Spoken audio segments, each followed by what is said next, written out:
Hi, I'm Rachel, CEO and co-founder of Locktivity, and I want to welcome you to the Governance, Risk, and Coffee mini podcasts, where we talk about practical solutions and greater outcomes in GRC. Today's topic, and it's a meaty one for a couple of minutes, is SOC 2. But what I want to touch on in SOC 2 is what the heck is it? Because it's being misused. Now, we hear people saying, and we see GRC companies sending their customers their little badges that say SOC 2 certified. That's insanity. Now, there are people out there going to say that's semantic, certified, compliant, whatever. What does that mean? Well, this actually really, really matters. If your salesperson says, hey, we're SOC 2 certified, okay, they don't know what they're talking about. It's fine. Their point is that you have done something to meet the SOC 2 criteria.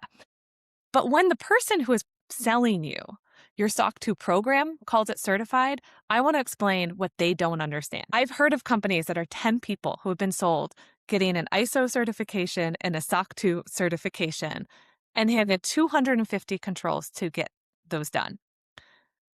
When you're 10 people, nobody wants to handle 250 controls, and you absolutely should not be doing so. So, well, they've given you this very easy to understand path. Do 1, 2, 3, 4, 5, 249, 250 things to do, and then boom, you're going to get these documents that say that you've met these standards and you can unlock deals. It sounds simple, but holy heck, you're doing way more than you have to do. So let's talk about what a SOC 2 actually is. SOC 2 is a set of principles. These are things we need to do for security. We need to protect logical access. We need to make sure that our staff are trained and know what their jobs are, what they need to do from a security perspective. How you achieve that can be a wild number of things. At a tiny company, it might just be, hey, CEO is responsible for these things. You might not have roles and responsibilities and you have 3 people just doing everything and there are things to be done, but somebody owns it. Whereas when we are a 5,000 person company, somebody's job might specifically be configuring access to software tools. So we have these very different environments. We also have shared responsibilities, physical access.